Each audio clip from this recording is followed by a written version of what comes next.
Olá, sejam bem-vindos a mais um vídeo aqui do nosso canal. Eu sou Juliana Damasceno, bióloga, mestre e doutora em psicobiologia e fundadora da Wellfelis, Comportamento e Bem-Estar Felino, e por aqui a gente fala sobre comportamento e bem-estar de gatos. O tema do vídeo de hoje é uma continuação do nosso conteúdo anterior, falando sobre a gravidez e os gatos, e hoje a gente vai falar especialmente sobre a chegada do bebê e o início dessa nova convivência do bebê com os gatos em casa.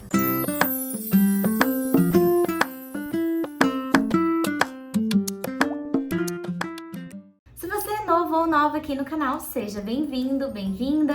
Se inscreva no nosso canal, deixe aquele seu like se você gostar desse conteúdo, comente se você tiver dúvidas, compartilhe com outros amigos gateiros, com pessoas que têm bebê em casa, que estão para receber bebê, ou ainda para aquela sua amiga que tá gravidinha, que tem gato, que ela vai gostar de saber sobre o assunto e pode ajudar muito a ter um lar com mais harmonia entre bebês, gatos e humanos. No vídeo anterior a gente conversou sobre como a gravidez pode afetar o comportamento e o bem-estar dos gatos e eu dei algumas dicas para a gente evitar que isso aconteça. Já em relação à chegada do bebê, nós já tendo colocado então as dicas anteriores relacionadas a esse momento pré-chegada, da participação do gato durante a gravidez, quando a gente vai se preparar para, enfim, a chegada do bebê, a gente vai se preparar para esse bebê chegar da maternidade, para os tutores chegarem da maternidade com outro indivíduo, também há algumas dicas de como a gente manejar tanto o ambiente, a rotina, quanto fazer essa apresentação de uma maneira mais positiva para que os gatos não tenham medo do bebê e para deixar também os tutores confortáveis e confiantes que tudo acontecerá da melhor maneira. Muitas pessoas têm medo de agressividade dos gatos em relação ao bebê, e essa é uma preocupação que a gente deve ter mesmo, porque ela pode acontecer, principalmente se nós não soubermos manejar e auxiliar nessa comunicação, tanto para os felinos na chegada do bebê, quanto no desenvolvimento do bebê, da relação desse bebê com os gatos. Então vamos lá, a chegada do bebê, ela simboliza a chegada de um novo indivíduo no ambiente. E da mesma forma como se fosse um cachorro ou outro gato, essa apresentação do bebê para o gato precisa ser realizada de uma maneira gradativa. Se possível, nós devemos introduzir odores do bebê antes dele chegar. Então, se a mãe vai passar uns dias na maternidade com o bebê, o que geralmente acontece, eu recomendo que outro tutor ou pessoa conhecida dos gatos traga uma cobertinha, uma roupinha, algo que tenha o odor do bebê e apresente aos gatos positivamente. De que forma? Traga o objeto como se ele fosse algo positivo na sua representatividade de tons de voz e expressão facial e faça uma relação positiva com a apresentação desse objeto. Ofereça um alimento favorito, como petiscos, sachê, o que os gatos gostarem, e adicione um outro recurso, como por exemplo um brinquedo, coisas novas para os gatos. E isso a gente coloca em prática. Se é um gato, a gente pode ter um item, e se a gente tem mais gatos, mais itens, né? Porque muitas vezes a gente esquece que se a gente introduzir uma coisa nova só para um grupo de gatos, a gente pode gerar competição. Então fiquem atentos a isso. Então depois de realizada essa introdução odorífera e também da gente ter colocado aqueles passos anteriores do conteúdo anterior, que tem o link aqui embaixo para vocês acessarem,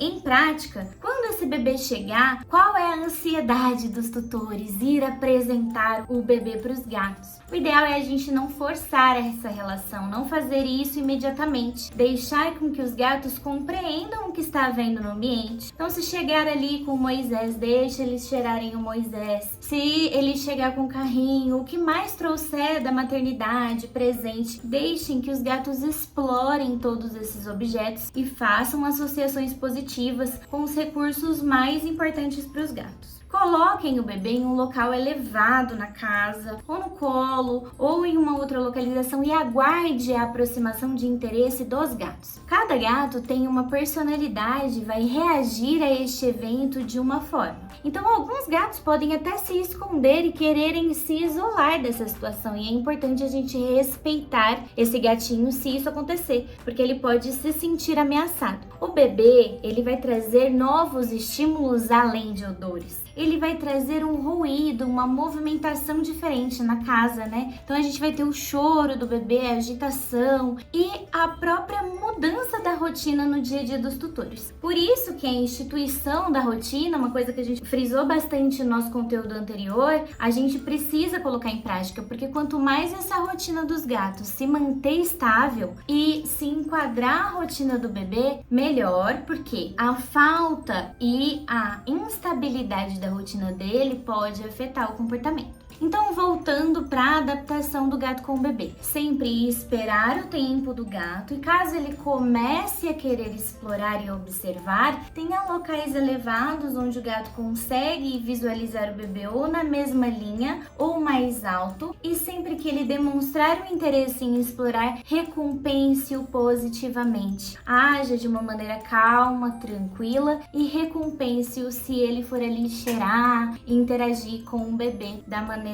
mais positiva possível que você puder. Quando a gente fica nervoso, quando a gente fala não, para, a gente pode estimular mais ansiedade. A gente sem querer pode fazer com que o gatinho reaja de uma forma que não seja positiva. Por isso é importante manter a calma e associar essas aproximações positivamente. E isso a gente deve ir fazendo em todos os passos. O gato ele vai se sentir bem tendo controle das situações no ambiente. É importante que ele participe de todas as atividades com o bebê, que ele tenha um local de observação. Se esses locais forem localizações mais elevadas, onde ele consiga ver o bebê tomando banho do alto, o bebê no berço, a amamentação, é muito importante ele participar dessa rotina e sempre realizando associações positivas, porque a gente vai recompensar aquele comportamento positivo que o gato está tendo com o bebê. E assim a gente deve fazer do outro lado também. Conforme o desenvolvimento do bebê, a gente precisa começar a fazer com que ele tenha uma associação positiva com o gato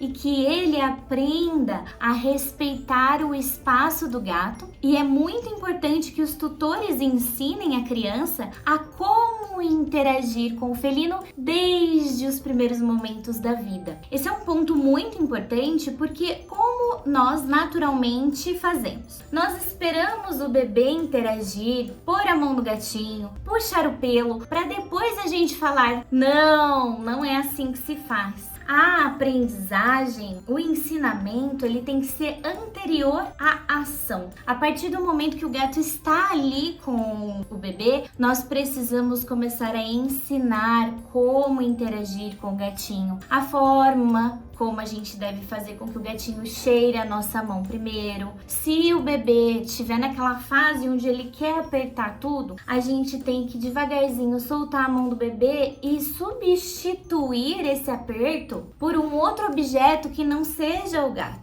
E explicar para o bebê que machuca, que dói e que a forma que o gato gosta da interação é com a mãozinha aberta, na cabecinha, no pescocinho, nos lugares onde aquele indivíduo gosta do carinho. Nós devemos, conforme a criança vai crescendo, dar um brinquedinho que tenha uma distância segura para o bebê interagir com o gato e ensiná-lo a como interagir. Ah, doutora Ju, mas isso é impossível porque a criança não tem o controle motor dela, a criança, ela não tem noção do que ela tá fazendo, se ela tá numa fase onde tudo ela leva a boca ou tudo ela puxa, ela aprende sim. Nós temos inúmeros exemplos, tanto de clientes como de membros da nossa própria equipe mesmo, que tiveram gatos com o crescimento da criança. Então é super possível nós ensinarmos as crianças desde o momento zero a como interagir com os gatos e eles terem uma relação positiva. Ah, mas o meu gato não liga que o bebê puxe. É claro que vão haver gatos mais tolerantes com filhotes. Muitos gatos conseguem, eles têm a capacidade de identificar aquela criança como um filhote humano, mas muitos não. Muitos vão tentar evitar, muitos vão fugir e a movimentação da criança vai se tornar um estresse iminente para o gato e muitos gatos podem desenvolver questões psicológicas e físicas decorrentes do estresse de uma criança que persegue ele, por exemplo, ou que tiveram uma aprendizagem negativa. Então, é um risco tanto para a criança criança quanto para o gato, porque dependendo desse limite do felino, ele pode vir a agredir. Então, o papel dos tutores na educação para a segurança de ambos é fundamental e há como tudo acontecer bem, harmoniosamente, e a gente ter crianças, né, bebês, crianças, gatos e tutores com uma comunicação integrada e positiva. Se você quiser saber mais sobre o assunto, deixa aqui seu comentário, ou se você já estiver com alguma questão dessas que eu citei por aqui, já tem uma criança e não está conseguindo fazer com que essa comunicação seja positiva, nós estamos aqui para auxiliá-los com uma consultoria comportamental para a gente entender melhor o caso e harmonizar essa situação. Eu espero você no nosso próximo conteúdo. Um beijo e até lá!